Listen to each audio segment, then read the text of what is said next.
Good afternoon. Okay. We'll head into our meeting with Public Works. I'll just let you go ahead. So good morning. Good morning. Ooh, that tells you how my day is going. Good afternoon. Susan Eugenis, County Engineer. I have the first item on your list, South Cloverdale. Since the process has taken us way longer than we anticipated, halfway through our actual construction project, our temporary construction easements will be expiring. So we have been diligently working on getting those all re-signed. I handed a folder to Kelly that has, I believe, 80% of them all signed by the property owners. Looking for permission to have Commissioner Dahl to go ahead and sign those. These are no additional costs. We're just extending them to make it through the construction. Normally, we use our old practice. We didn't put an end. The end used to be at the end of construction. That is no longer acceptable to WashDOT. You have to put a 2-year time frame on it. So a lot of ours were signed long enough ago that they will expire sometime this summer when construction's going on. So we're trying to be organized and not have something stop us in the middle of construction. WashDOT said 2-year minimum. 2-year. They never get anything done in 2 years. That's just incredible. So that is why we're having to go through this exercise. I apologize for. Why don't you go back and say 2 years or when done? Or when done. Yeah, that would make, they have crossed things off of our easements before, saying we can't do them that way. So that is what I'm bringing to you guys to get permission for signatures.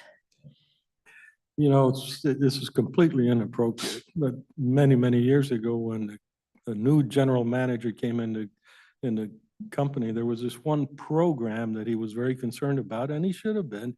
And he asked me to take over the management, and I said, I don't think that's a good idea. Why? He said, well, because you want a definitive time of when the job will be done.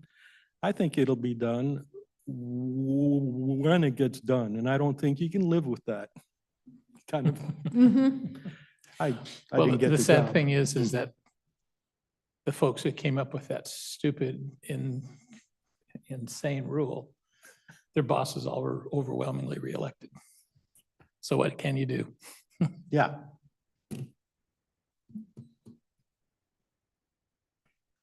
Would you say they might be nitwits? I would defer to the chair.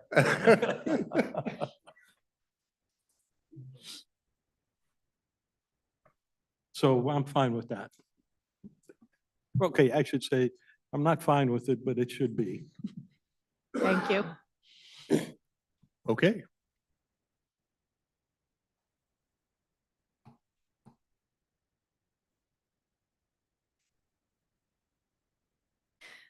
So Savannah Clement, Public Services. So we do have ARPA at the bottom of the list to talk about today, but since Kaylee and Camilla are here, and I wanted to maybe get them out of here earlier. So we'll go ahead and move that up here on the list, if that's okay.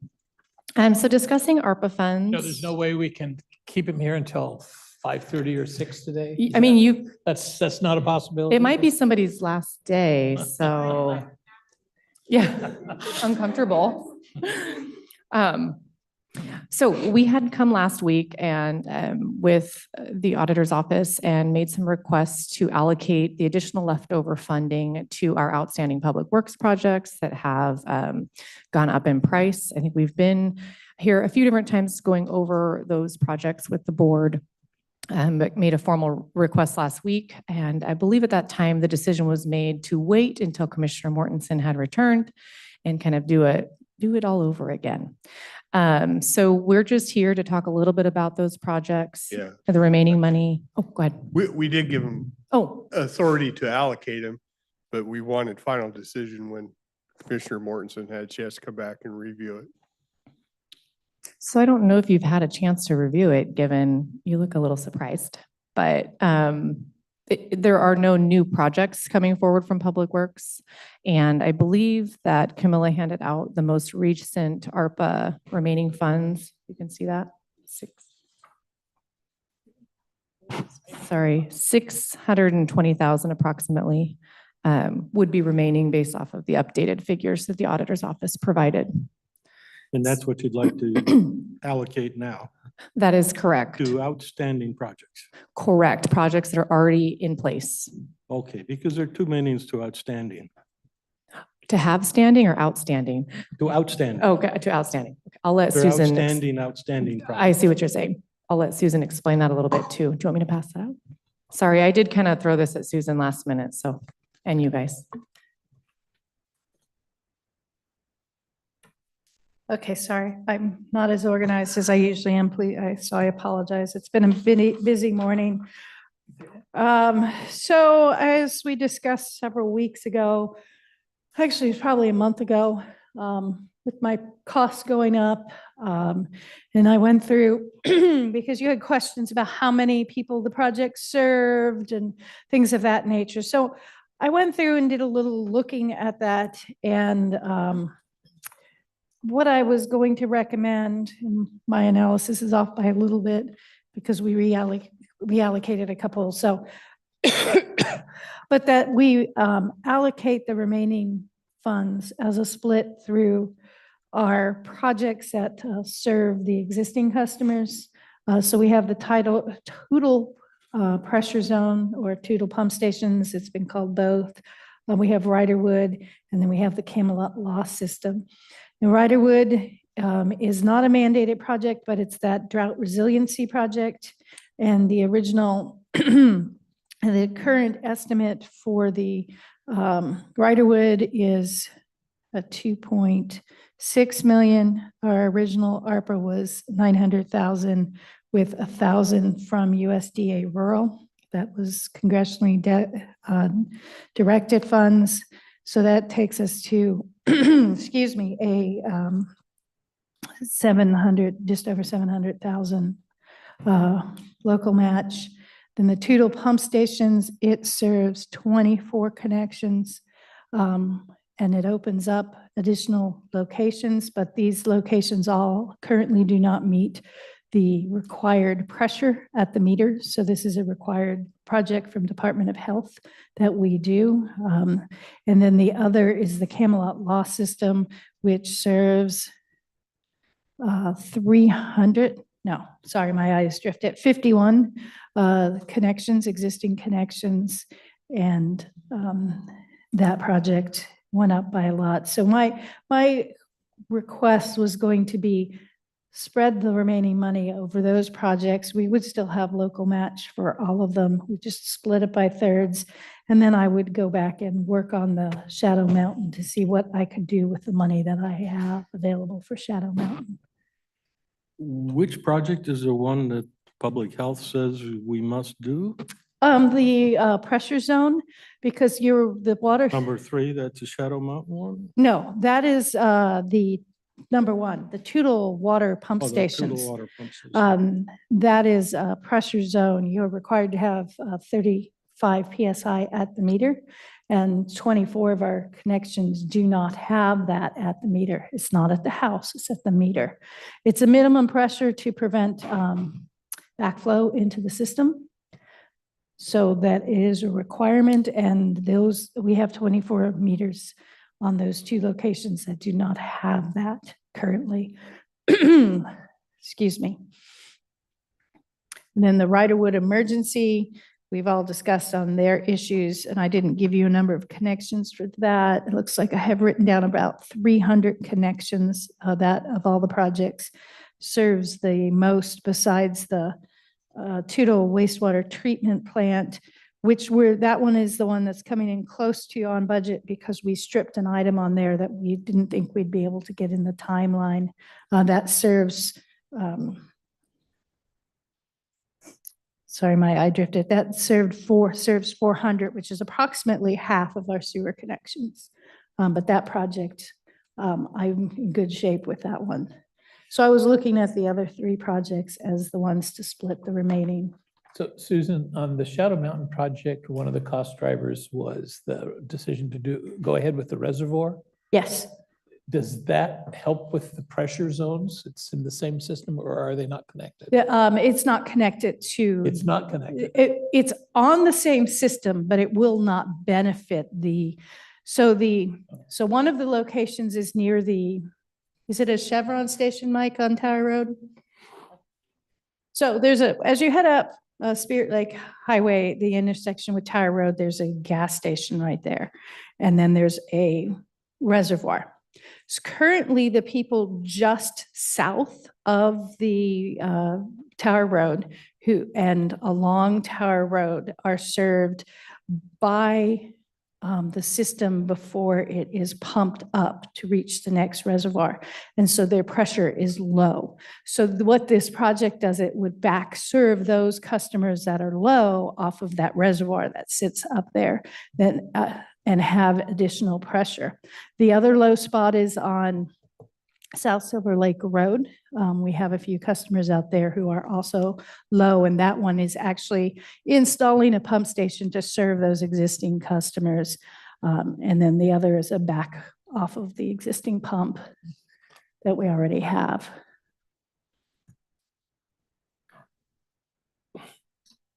So number one is to solve a 24 customer problem, the Correct.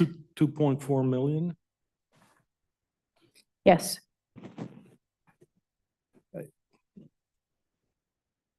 Yes, maybe I didn't understand that before. That doesn't seem like a reasonable expenditure overall. Also, the low pressure is, well, let me ask you this. Have you ever seen a verified backflow that polluted the source? I personally have not seen a backflow that has polluted a source. See, I've got a problem at my house and the backflow valve leaks a little bit, and I started to think about it. Why do I need a backflow out there? It just doesn't make any sense at all to me. But it's in the code, and I know the chairman is very sympathetic to the code. In fact, very sympathetic to the IBC. But that said sarcastically, in case somebody misunderstood me. And this feels to me like another one of those things about somebody decided that's a good idea, which probably is under some circumstances, but So you've only spent a little over $130,000 on that project. Correct. And that is from the ARPA source that has to be directed towards water and sewer. Yes. Okay. Project number 5 looks like it has about $1 million overrun, would it? And that serves more people, right? Number 5. Yes. Wouldn't it be a better use of funds to move those ARPA grants down to project 5? Get that, fully funded. And just hope, just line out number 1, because there are so few people that are being served by it. So basically, our choice would be, because this is a Department of Health mandate that we supply the appropriate pressure, we would have to start disconnecting people if we did not upgrade their water. That is my off-the-cuff answer. I don't know if they would actually. how long have we had this mandate? I also do not know the answer to that question. We've had low pressure for how long? I honestly don't know. I mean, what my colleague mentioned just makes a lot more sense to me. Of course, you should come and ask me, okay, that was 24. What's the right number for number 5? So 2.7. Oh, yeah, that How many people? for number 5, 305? 400, approximately 400. I rest my colleague's case. I do not have an issue taking extra money for the wastewater treatment plant and shifting it away from the pump stations. It's the wastewater treatment plant and the emergency supply serve the largest percentage of your users, one for the water and one for the sewer. So one final question, actually. Since this is in our colleague's district, we ought to get him to weigh in on what he would prefer. In both cases, it's in his You know. district, yeah. Here comes a no can do. Just a little bit.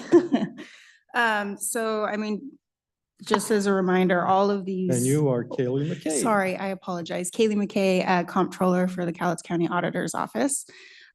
We do have all of these dollar amounts in contract with Public Works currently. They do have funds that have already been spent and audited as well.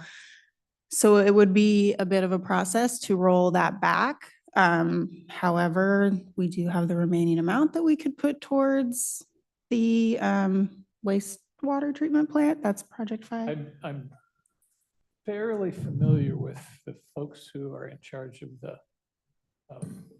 Public Works Department. I think we could make those accommodations if we want to. That should, if it was another country, I mean, if a company or another an independent source, I'd be a little bit more hesitant, but it's the best use of the family's resources. If we look into the future, appreciate it, thank you. Yeah, it's not as easy as that, but it's almost that way. Yes, It requires cooperation. yes. Yeah. Okay, what's the future of number one? So we get 24 customers, if you will. What's the potential? Do we hit a potential there of 400 customers? So I don't believe the potential would be 400, but it would definitely, if we do these projects, open up additional lots, and we could reach 50 to 70. Open up additional lots? Because we're back, it would allow us to serve additional lots that currently are vacant. People in those lots do not build because they cannot get access to a well? I couldn't tell you if they haven't built because they don't have access to How a many people well. are out there besides the 24? I don't know that number. I did not have time to go through the map and go, Yeah, okay, this would also serve this and potentially, I know that there's some potential lots that can be divided that would benefit from having water and versus wells, because you can divide them smaller. So Susan, we received this nice map of the utilities, Yes, and it doesn't, I don't think it shows the Tower Road intersection in Tootle. You said the 24 were near the Tootle, and I'm just wondering where on this map it is. okay. I So, see Hanson Road, and I think that's, and then George Taylor Road, but then there's Cold Banks Road, and then the Tootle River. so if you start at I-5 and move to the right, you'll hit Tower Road, Shaffron before you reach Scytown. So it goes, there's, The western intersection. yes, the western intersection. So we serve people from in between the Tower Road, Shaffron, heading back towards Kroll. We serve people on Spirit Lake Highway there, and it also impacts those people on Shaffron that we serve. It doesn't show the line going up Shaffron because they currently come off of that little red stub and they have all these crazy spaghetti stubs. So this cleans that up with a single main and provides a fire hydrant at the intersection of Tower and Shaffron. In addition, so that's one project. So there's two sections of this project. So there's that area.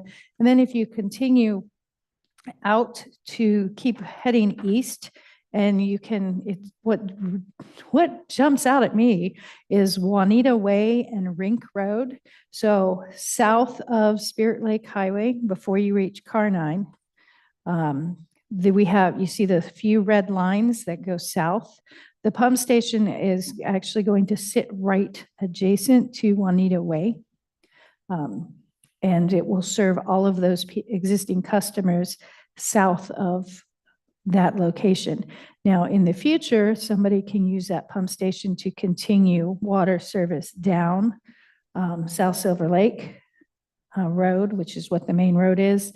There is a new proposed development right by Juanita that would be served by this. And if the people on Rink Road so desired, they could pull water down to there. So everything south of that existing would need this pump station to develop with water. But we have a few customers right in that area that get water at a low pressure. In that area, there's growth possibility to go from 24 to 80 or 90, you said, but it could also, It could just stagnate also. could stagnate, or it could go to 200. I mean, there's plenty of land there, There's right? plenty of land out there. Yes, if we have developers who wanted to extend the lines, it could be So then the extended. question is, what's in the plan now for the actual pump station? Will that handle the additional Yeah, it load? will handle additional load. Up to how many? I don't know Geez. that number. I don't know. It's in the design document, but I read that so long Oh, ago, I okay. don't Yeah. remember. But you know, there's a huge, the margin is huge. Yes. Okay. Dennis, I like your suggestion in both counts. One, your comment is really apropos, but I'd leave it up to the chairman. I don't know that there's a wrong answer, you know. Have we made things awkward enough for you?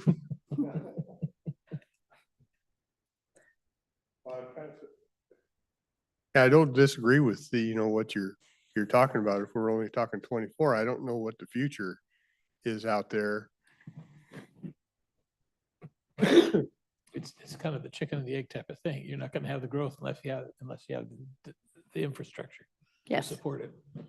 But even But if at what it's, point do you use tax dollars to subsidize private development? I mean, this is gonna cost the taxpayer $100,000 per household. Per household.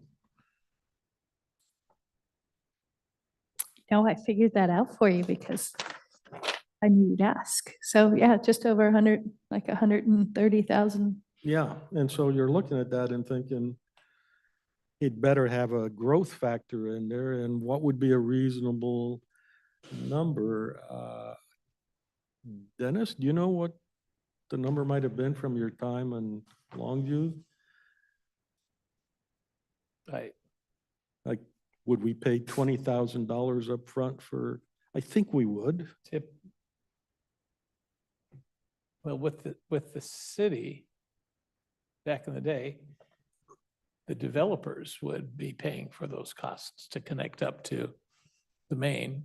And so when you do build a new house, and it's one of the things we're going to be talking about as part of our water sewer rate discussion, you pay system development charges. Ours are currently very low, but system development charges, depending on where you're hooking up, can be anywhere from $2,000 to $20,000 a connection. So these individuals would have to pay Few- nothing, or they'd pay more now? The existing users would not pay Because anything. they're already hooked They're up. already on there. They've paid their system development charges. Future users have to pay to hook up. This is where some of the extra $1 million is to cover the cost overruns. Would come Yes. from those reserves that have been built up by the development charges. Yes, development charges and just our regular transfer in. So to give a perspective, the Tudo wastewater treatment plant, the cost per connection is just over $5,000, and the Riderwood emergency supply is about $8,700, and then even the Camelot loss So that's all users on the Camelot system. It's 22,600 per connection. And how many connections have been added recently? For Camelot, we're capped. Yeah. We can't add anything to Camelot because of the way it was sized. And there hasn't been any. I mean, that's just, No. that prices it out. And how many new permits in Riderwood? So in Riderwood, I mean, I just don't see much in the way of new building going on in Riderwood, so. well, Riderwood, there is potential if you extend the system outside of the RISA limits. And there are some connections outside of it. I mean, my understanding, there are vacancies in Riderwood. I mean, it's not like it's a high demand No. area. So, Actually, the Tootle system is our system that's growing the most. mhm. Because there's a lot of development going up on out Spirit Lake Highway. On South Silver Lake Road, although most of those new homes are way up high. Yes, So that pump station is going to be able to reach all the way up to the old headquarters road? no, No, they'd have to be that's a pretty boosted. steep. Yeah, boosted a long way, but we have seen a lot of short plats and newer homes coming in directly along Spirit Lake Highway itself. They're generally being prior to where they could hook up to sewer, but a lot of them are hooking up to water. Yeah, well, that is much less expensive. The pump station does not include a holding tank or, The one on, no, it does not. It's just a pump station for the one, and then the other is just a new pipe system that backfeeds off of the reservoir. but they do have sort of a tank of some kind that's just to help control the flow. There's tanks along the system up the road, yes. Yeah. The pump wouldn't be going 24 hours a day, right? Or No.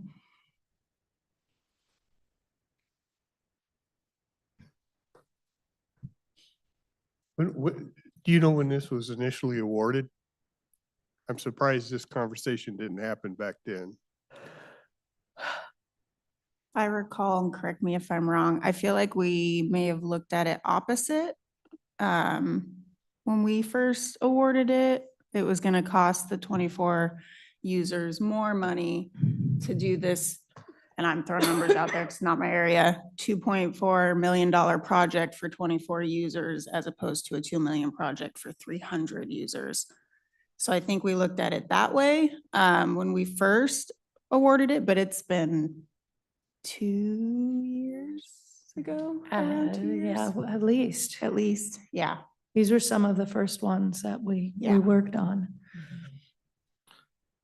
it's a fair question and I messed up at the time. So what we're But I wanting, mean, but the cost escalations, there's no way we could have predicted how No, much. And so,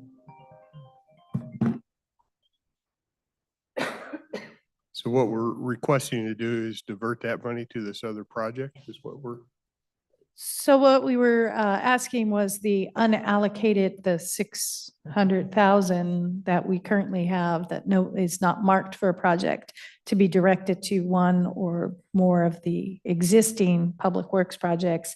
I'll give you the schedule of, so the design of the pump stations, the Tootle Water Pump Station is complete and ready to go. We're getting that package together for bid. Riderwood Emergency Water Supply, we're getting our possession and use, and it's in with final approval for health. The Camelot loss has been approved by Ecology, or it's in with Ecology for approval. The wastewater treatment plants is also in with Ecology. Their preliminary comments came out last week that they say preliminary look, everything looks good. We should have something back to you by Thanksgiving. So we'd be looking at an early December bid for that project. And what did I skip? The Shadow Mountain is the one I'm going to go back and revisit to cut that scale back so that we can get all of these projects done within the ARPA money that's available and our reserves. that is really my goal, to get all of these done off of our books. And so we can start building our reserves up and concentrating on the other projects that we foresee coming and just maintaining and doing replacement projects. So in addition to that, what we're suggesting over here is what we've already allocated to move some of that is what we're suggesting. I think offering it as a reasonable option for you.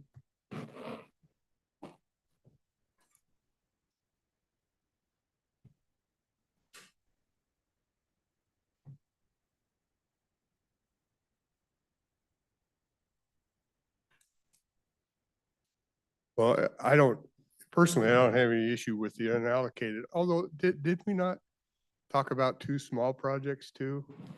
Wasn't there 20,000 for a well, somebody, and then 32.8 for replacing? So last week, the board approved the washer and dryer replacement, and then we also approved the extension for Carol's for Okay, 20,000. so is that not part of 19. this discussion, this? money That here? is in this updated spreadsheet, so that did reduce. So we are truly only at 621,000. Yep. All right, all right.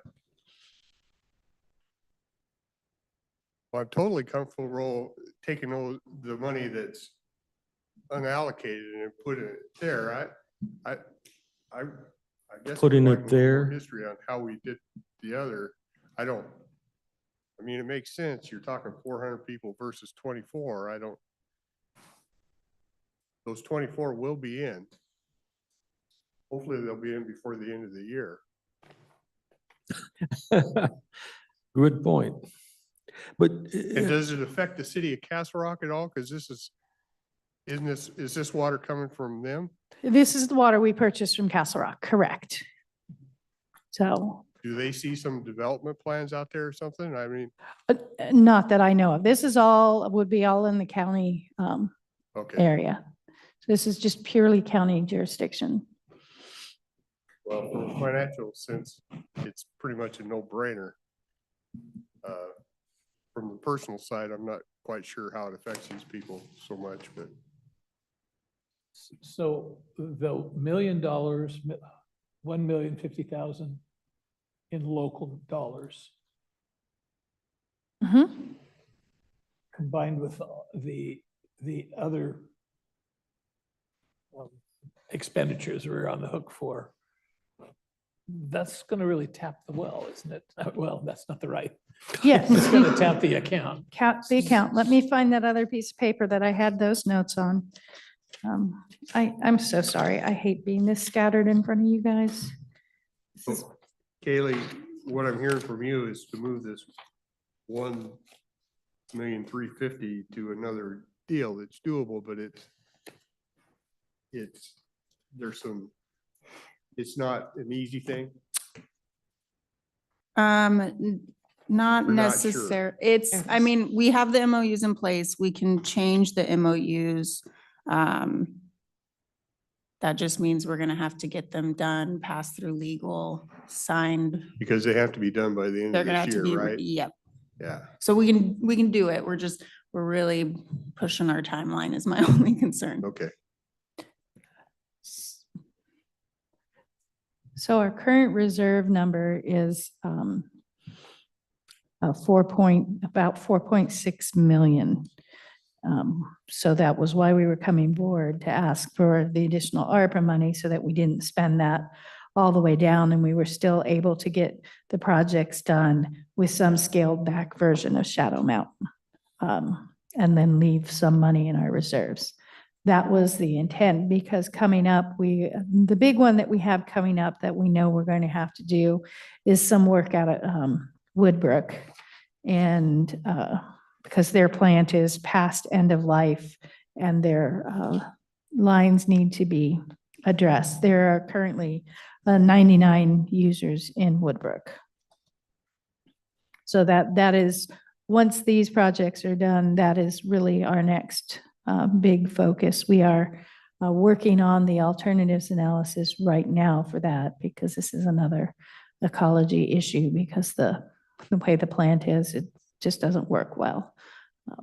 And it's past its service life. Well, it's an open lagoon, isn't it? Yes, Yeah, they tried to eliminate all those. it's an open lagoon that the creek runs directly through. And that's when the creek gets high, it overflows into the lagoon. So then the lagoon's discharged. So that is why we're on that study. Is there an anti-siphon valve on that move? No.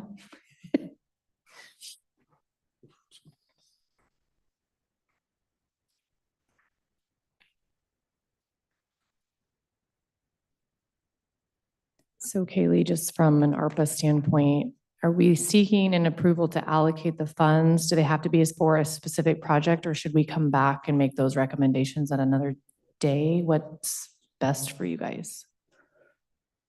So I think at this point, if the board would like to change how we looked at it and allocate based on customer size, I think what we could do is cancel the MOUs that we have signed already, do one MOU with Public Works for the total dollar amount that states the project within that MOU and not a cost analysis for each project. I think that'll be fine. So that would give them Just one total and then a they. fund Mhm. that they allocate based on what they consider need.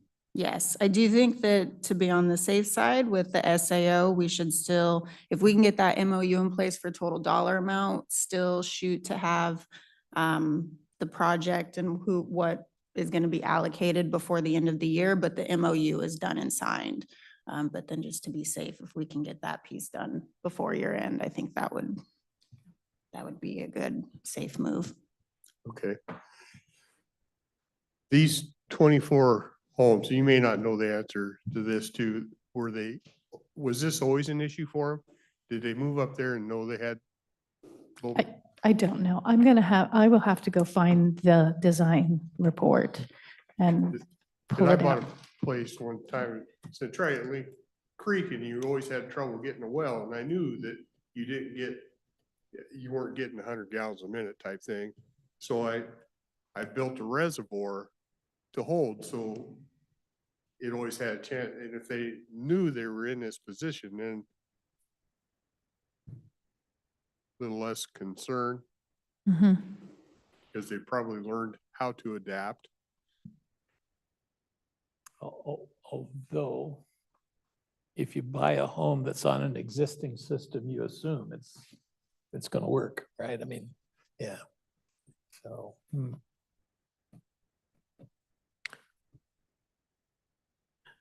Nevertheless, it's pretty. Yeah, spendy. there are some implied warranties of usefulness. And that may be what's happening here.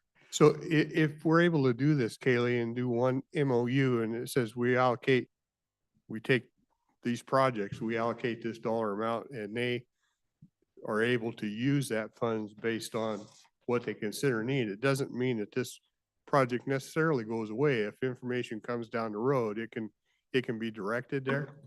Yeah, we would leave the MOU just as a umbrella amount with the projects listed, and maybe in that project list, we can do the amount of customers it's going to impact. That's the right I thing to can do do. that way. Yeah.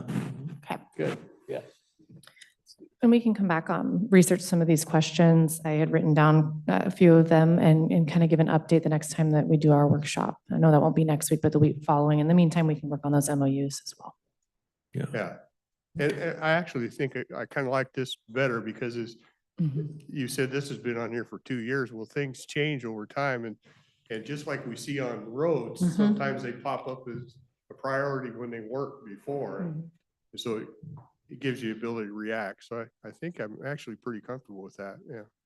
Yeah, I like it a lot. I would make a comment, or I do make a comment that it is gratifying to me to know that our Public Works Department knows how to handle that kind of freedom. There's sometimes when you don't want to give people that kind of latitude, but Yeah. Understood. yeah. And our intent is to include the 621,000 as well as the Correct. other allocation. Combine it together, okay. Okay, so we can all live with that? Yes, thank you. And I'll go have a quick update on the juvenile request last week. I was able to touch base with George Moya. Just for Commissioner Mortensen, the juvenile department had made a request for a washer and dryer, which the board did okay, which is on this sheet. And then there was a second. Go a little more Sorry. slowly. I don't want to. Okay, I will. You're right. I'm talking fast. Juvenile had made two requests last week. One was approved for a washer and dryer, which is included. And the second one was an estimate to replace the HVAC system at juvenile. I don't know, it just sounds to me like maybe that was a little premature. And so we're kind of walking back that request and working with juvenile on working on the facilities plan to upgrade that, which is in that 5-year plan. The HVAC.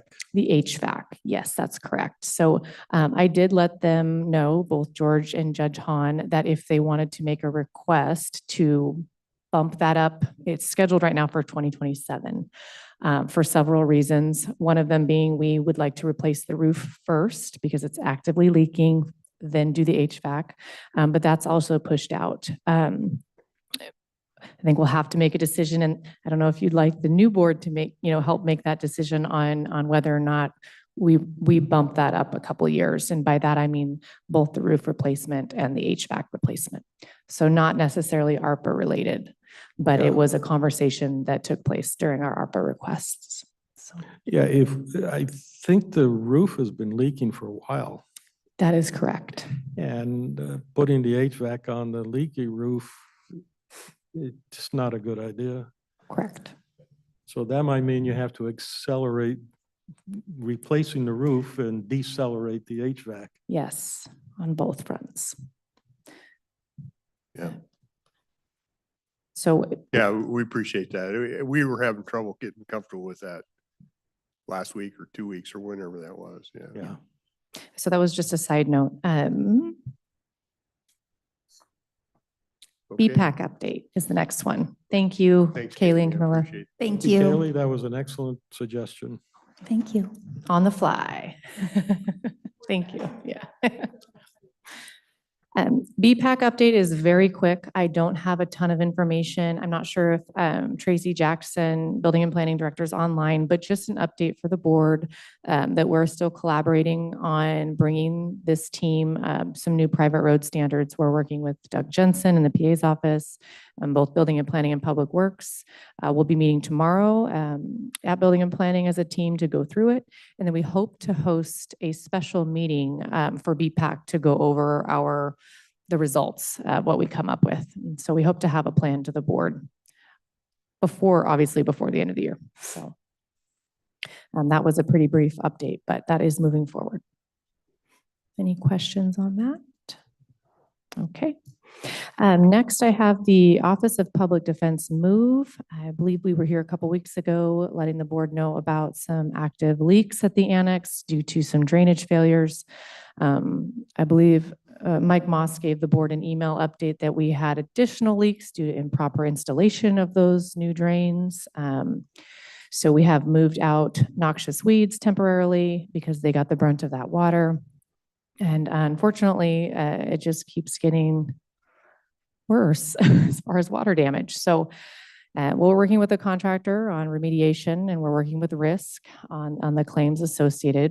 But I will end that with some positive news, is we have moved forward in obtaining space for 3 to 4 staff members of OPD actually at the Hall of Justice. So that was actually our first task before the board gave that new direction to find space, was to just find them space at the Hall of Justice. And we have, we're moving forward on that, and we're utilizing some space next to what will be the new cafe area. And so we'll be using about 3 offices there.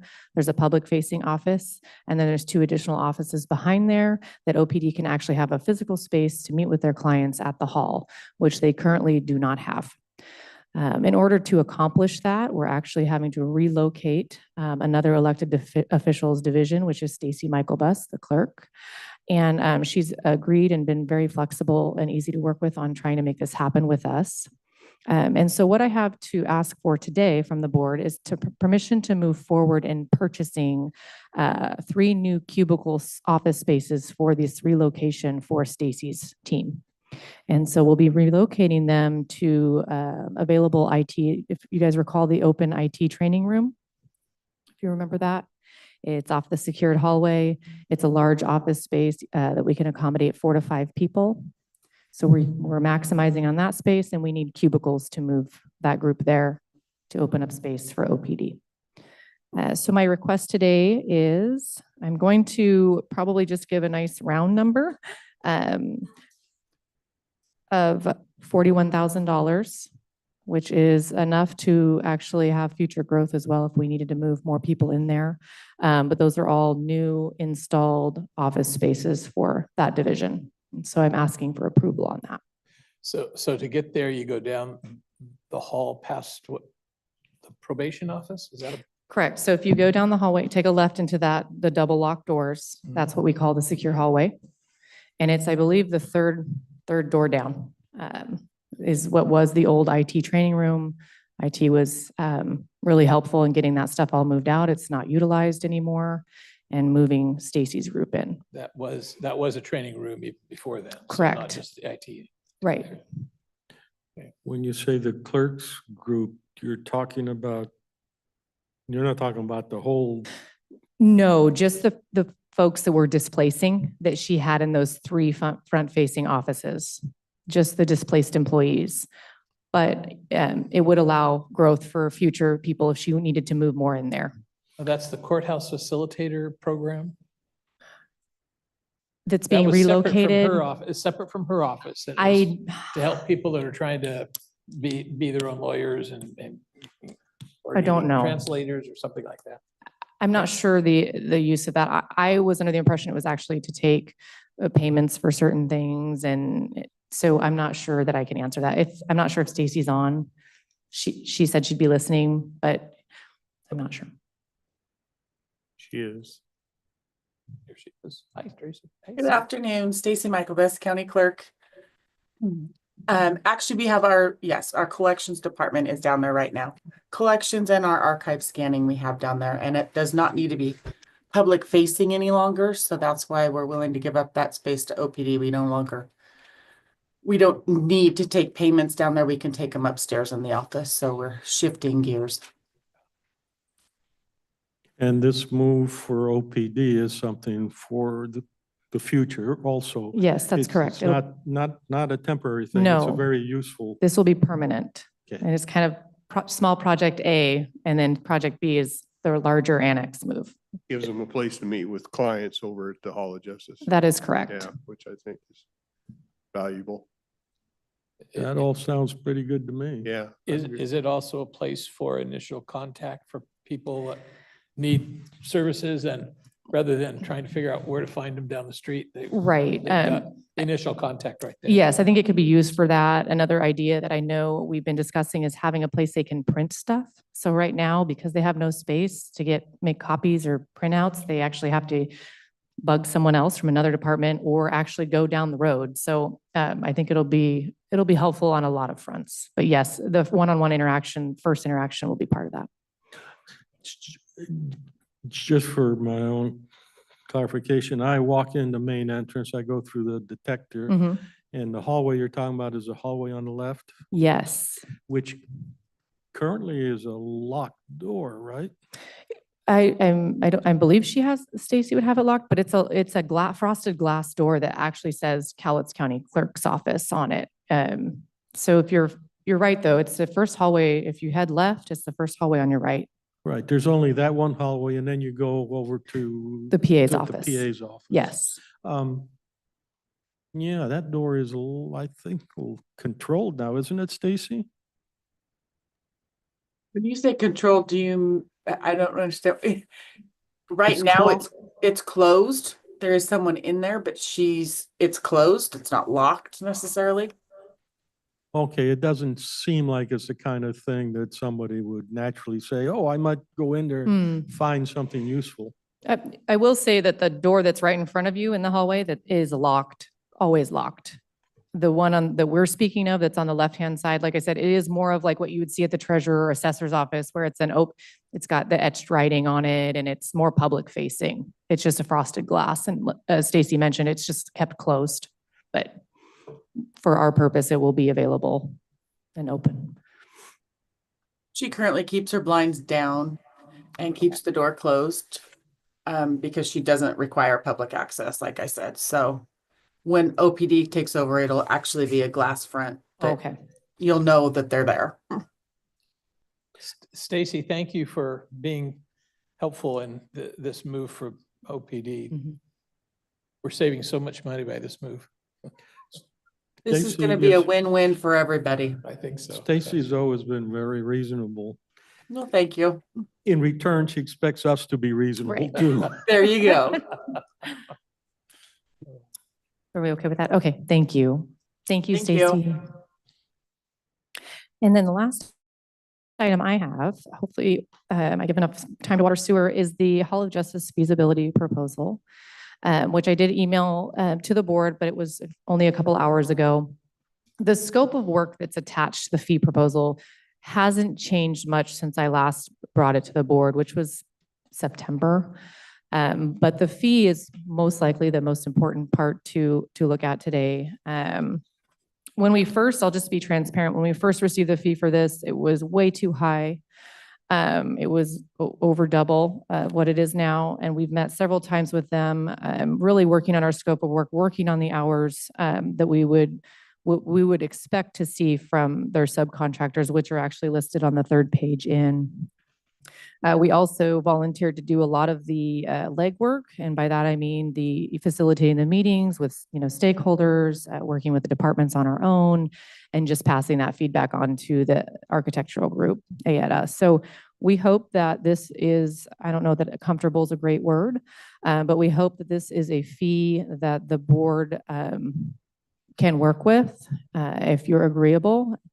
And again, this feasibility study is to give this, probably the new board, enough information to make an informed decision on whether or not we stay at the Hall of Justice and refurbish and remodel, or if we would like to start looking at other locations. And I believe, let me just flip through the scope of work. It is in the scope of work to prepare, it's on the last page on 3E, alternative project delivery methods.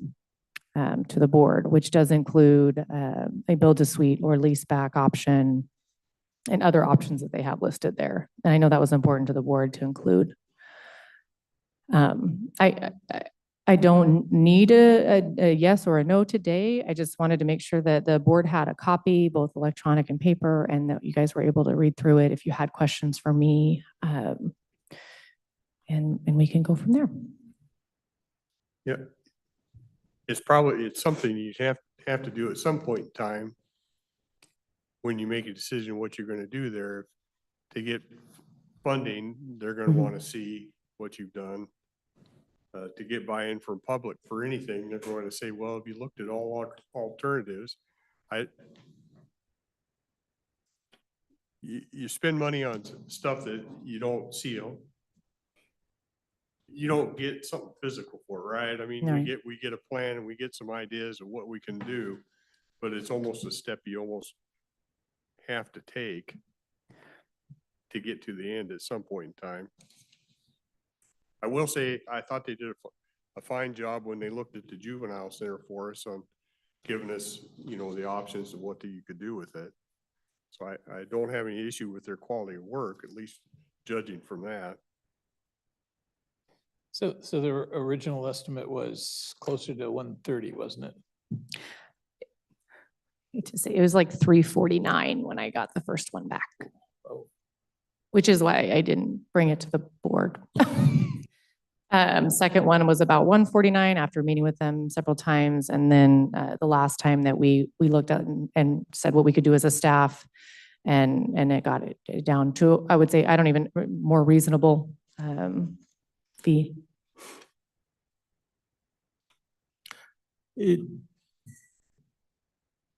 I'd always like to take a look at the endpoints and see, out of this effort, do you what, not sure how to express it, but I'd like to know, out of this effort, at some point in time, you will receive something that says, option A, Mhm. blah, de blah. And if you do option A, all the blueprints and everything, all the engineering is Mhm. done. You just have to contract it out. This scope of work does not create the engineering, like what we're doing with Millig. Millig does, that's with our investment grade audit. This scope of work does not include that level of complexity. So, So is there, maybe I can ask it a different way. At the end, when we spent 130,000, will I get a,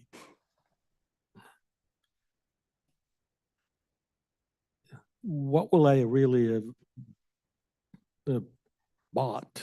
Because, yeah. what's the it's gonna what's the be a trade- tangible? It's gonna be a trade-off no matter what we do. Right.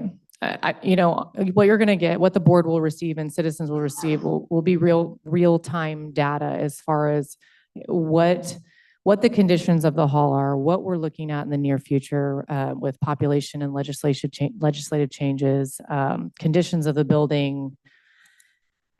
I guess my intent starting this was to provide the board and the community with measurable information that you guys can make an informed decision with, because right now I think that's one of the big pieces that's lacking, in conjunction with USDA saying you have to do this and provide us some level of data and measurement to show us this is why this is the right choice.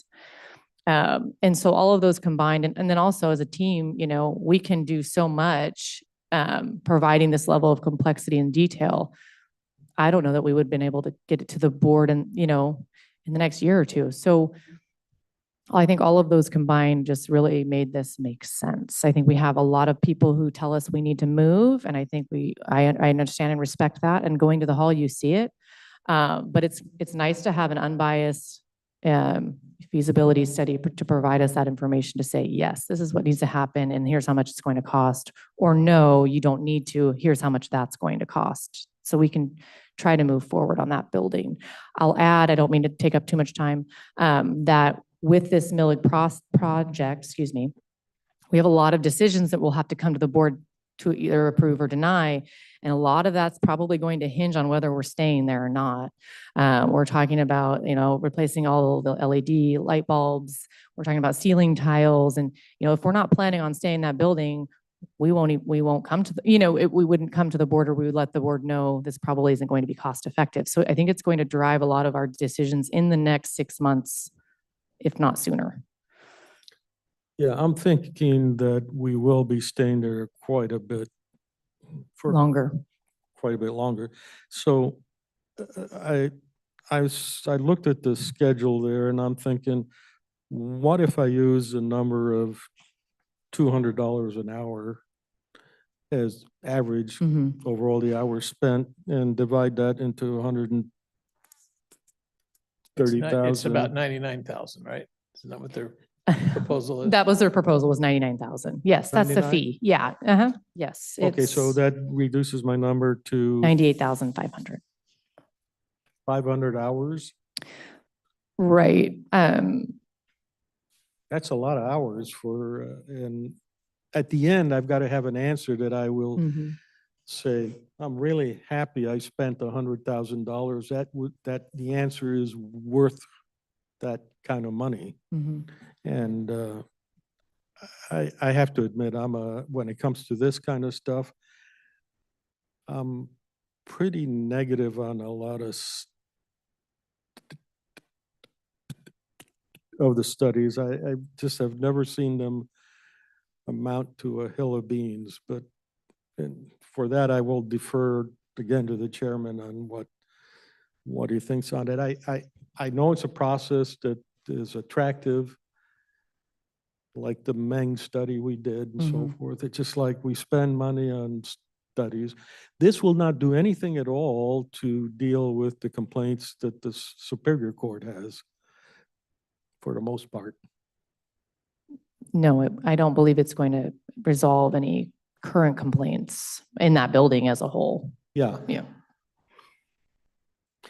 They'll,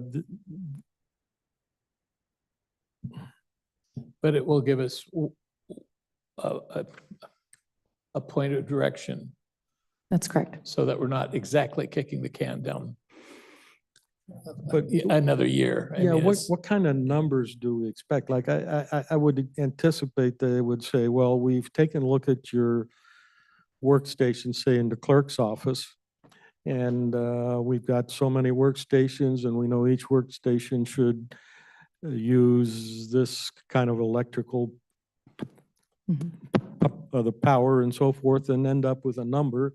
And we still haven't changed anything, we just have a number. I agree with you. I will say that's one of our potential proposals with Millig is whether or not, so we're already doing those large federal panels. And now the next question is well, all these sub panels that are rampant throughout that entire facility, which are also not up to current code and capacity. Right. That'll be the next, we'll have to come to the board and we're going to have to make that decision. And it all really hinges on whether or not we'll stay or look at other options. And See, I so- don't think you need to be told that by an Mm-mm. external No, agency. no. We can figure, you've got sharp enough people, public works, you could just, Except that the study makes us eligible for Funding. the federal grants that make it a little bit more palatable for. that's the part I don't know, and that Yeah, does yeah, play a that- part. I think that's my understanding. They said, yeah, there's a lot of grant money out there, Mhm. but you got to do the planning Correct. first. We have to show a third party the information and then the decision made on record and go from there. So, like my colleague, it really depends on how you, if you feel comfortable in going forward with that, you need to, you've got two new colleagues coming on board who probably haven't spent very much, I hope they haven't spent much time. in How College soon do you Justice, need an answer? But visiting and stuff, so. I don't need an answer today. I actually anticipated maybe the board waiting until the new board came on. I'm not opposed to that. I'm not rushing that. I told Etta that's a possibility and to expect that. So I just wanted to make sure that I got it in front of this board. It's been a project we've been working on and that you guys had the information that I had. And I'm fine presenting again in a couple months. That's probably a reasonable thing to do. Yeah, if you want to do that. we can present it. Sorry.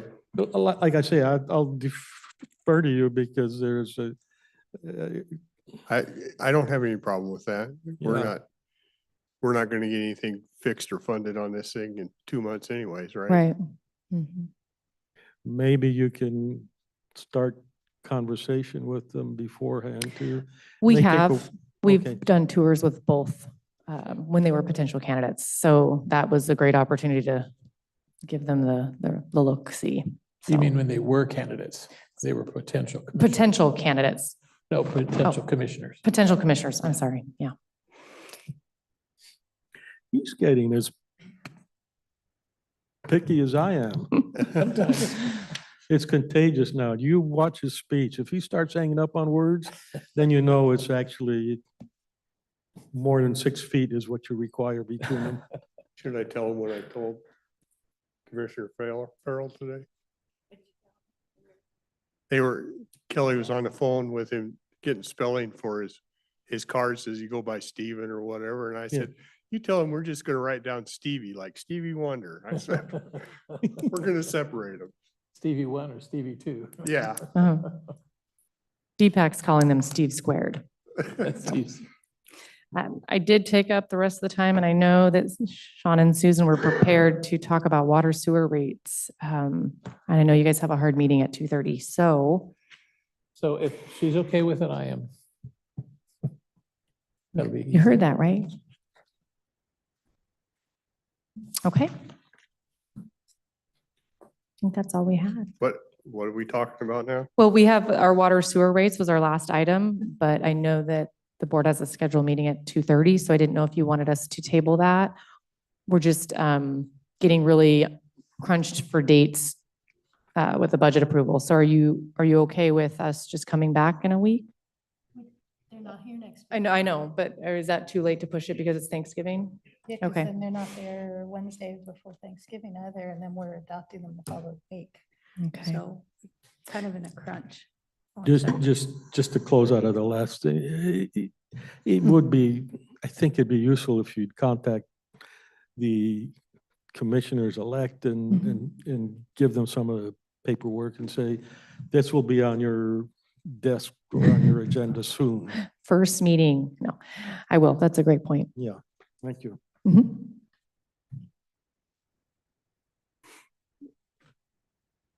So do you want us to stop here then and try to work with Kelly on another time frame that we can come present water sewer rates? If you got time for it, I don't. Huh? There's time on Monday? And How about everybody we will do be it here? Monday, I get a chance to look at some of this. Okay, great. Okay, we'll do that.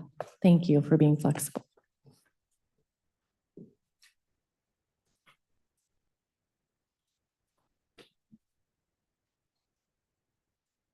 Okay.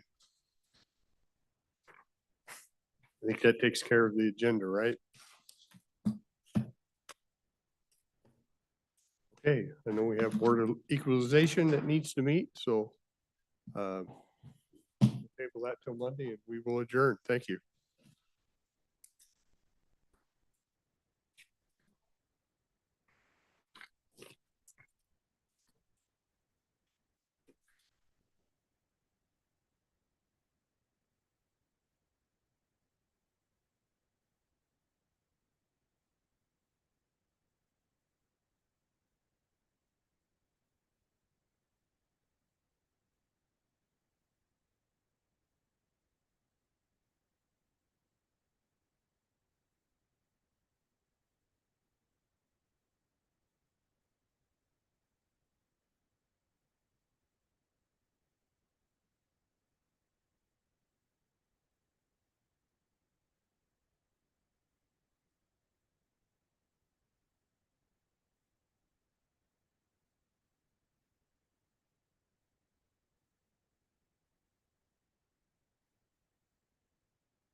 All right, so the starting time for the BOE meeting is 2:42. And the first one on our agenda is the assessment rule and the new construction value. So I think the very first one is the 2023 one, and with the blue signature is the 2024, 2025. Okay.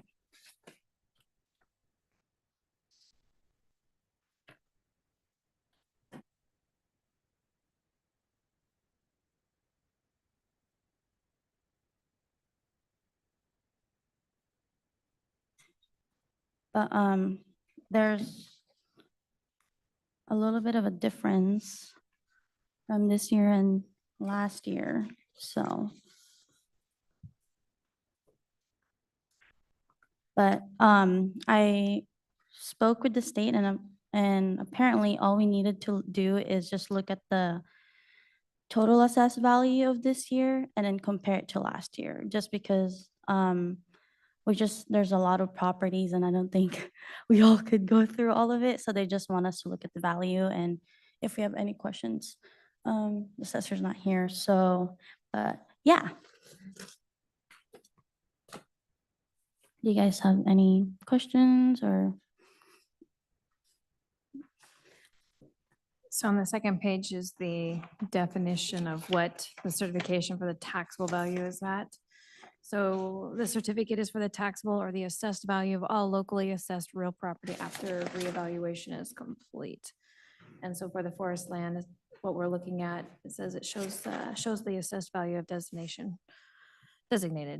forest land. So just looking at all those properties. So some properties are split up and divided up and only have a portion that are designated. Then we have large parcels that are just stated as designated forest land.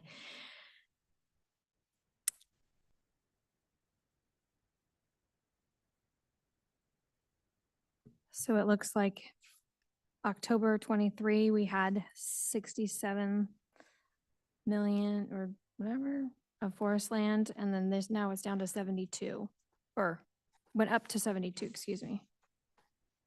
The assessed value. So more property either got designated or overall value and or overall values increased. So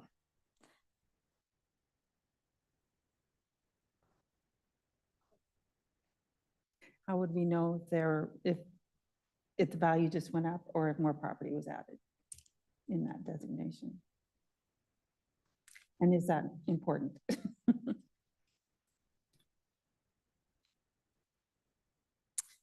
That would have to be an assessor's question. She's just not here. But I'll make a note of it and maybe. I think Kelly's gonna try to get her Okay. so that you guys could ask her questions about it. So yeah. Are we ready to move on? Yep. Okay. So the next one is the testimony time limit for our hearing. So each side gets a time limit.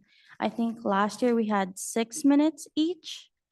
So I just wanted to see if you guys want it to be 6 minutes, 8 minutes, so that I could put it on our policy and procedure manual.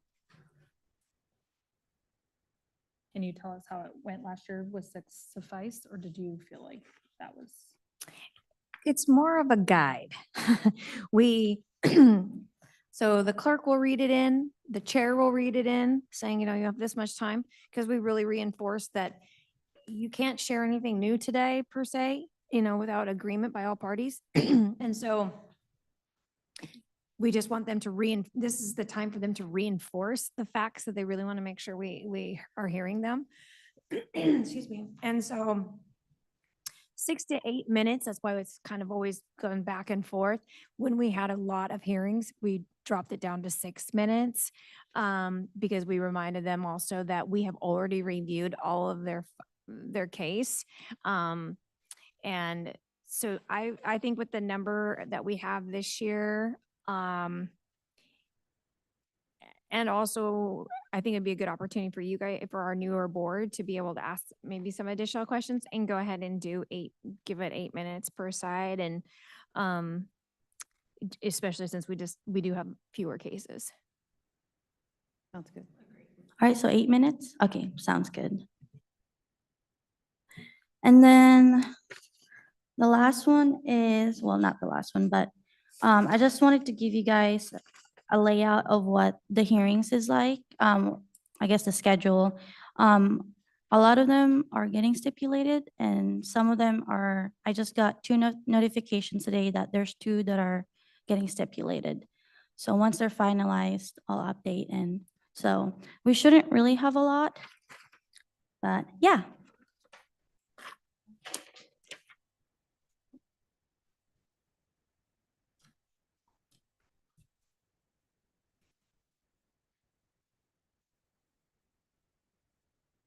Do you guys have any questions about the hearing schedule?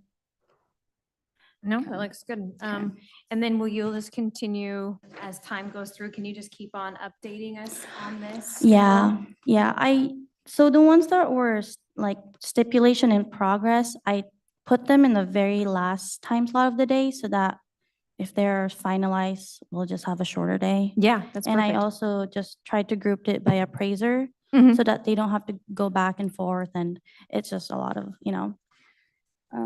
It almost appears that if all but one, what was that?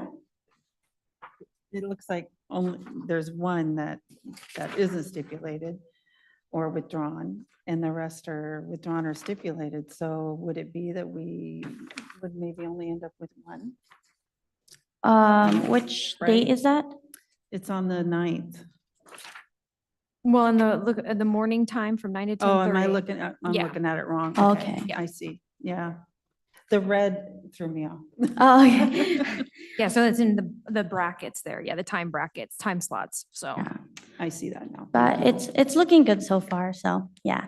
but keep in mind too, even though you tried to put it as the last box, Mhm. if somebody comes in and then like that, because it's all first come, first served. Yeah. Anyway, so these are the ones that are slotted for that hour. We don't know who, we just got to go with whoever we see in person first and then go with the next one. So, Yeah. And I think, oh, there they are. I guess they have questions for you guys. I just Oh, I wanted just- to introduce you real quick. This is Chloe. She is kind of a specialist in the area we think you're asking a question on, so we brought her with us. Hi. So we were looking at specifically the designated forest land and the different values between last year and this year. And the question for me was, how do we know if all the values just went up or if more property was added to that designation? And does it really matter, I guess, for us?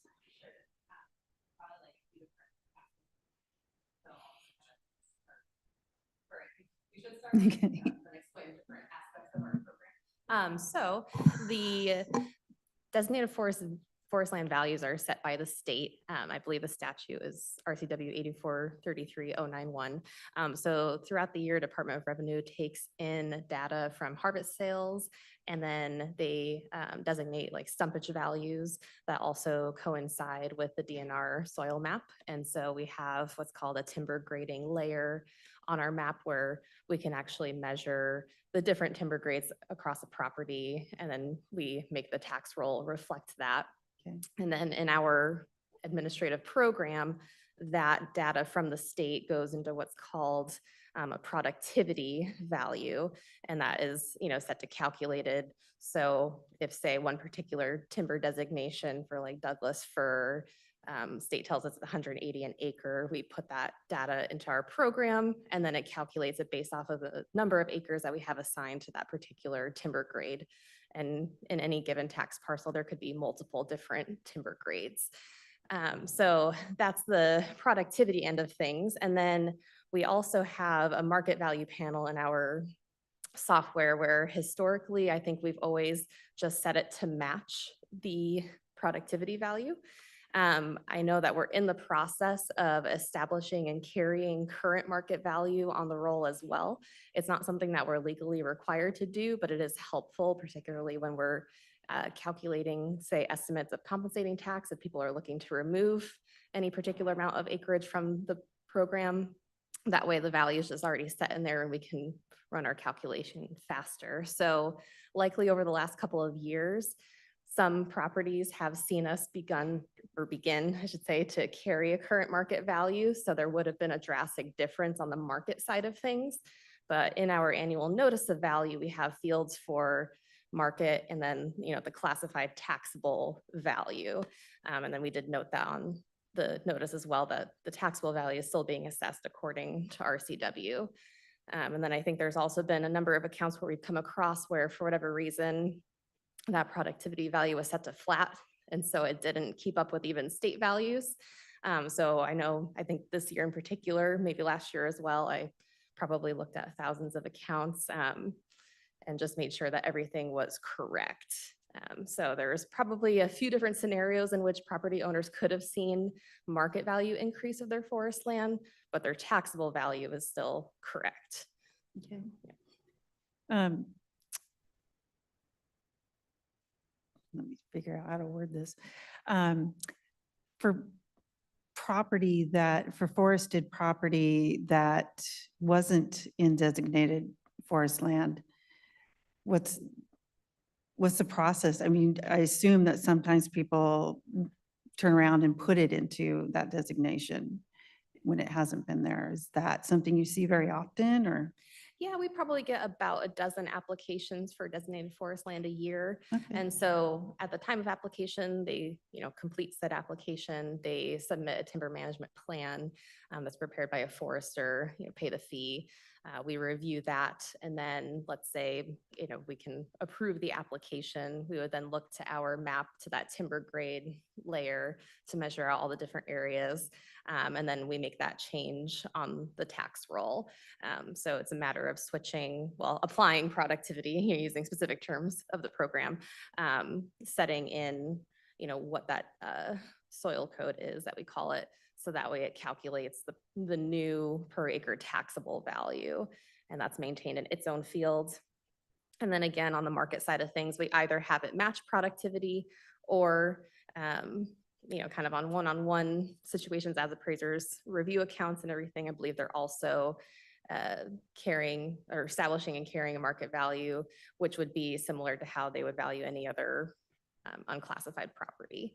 Okay. All right. Thank you. Yeah, you're welcome.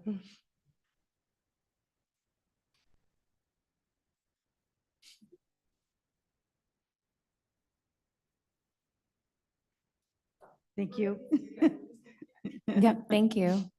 If you need anything else, just give us a call. Okay, thank you. All right, moving along. I know that do you want to say something? So based on that excellent information that we just shared by Ms. Chloe, I necessarily make a motion, but I'm in the agreement that we accept the new assessed value of forest land as provided to us by the assessor's office. Second. So the board, everybody accepts the new role. Okay, sounds good.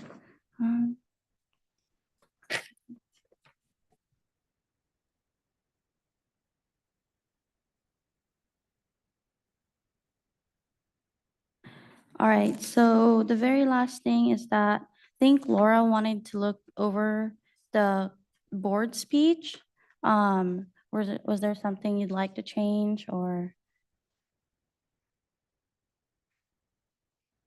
No, I will just, we'll put in here that we're going to do the 8 minutes. So that's the only thing that needs to be added to it now, once we do that part. I just know that are we offering Zoom? Yes, and there is one petitioner that's wanting to do Zoom. So we'll also need the whole, ask the whole comments paragraph about if we get disconnected, what's the phone number that they can call and all that part. Yeah. Okay. I have nothing further. Does the rest of the board have any questions, clarifications about our upcoming session? All All right, we can adjourn at 2:57. Thank you.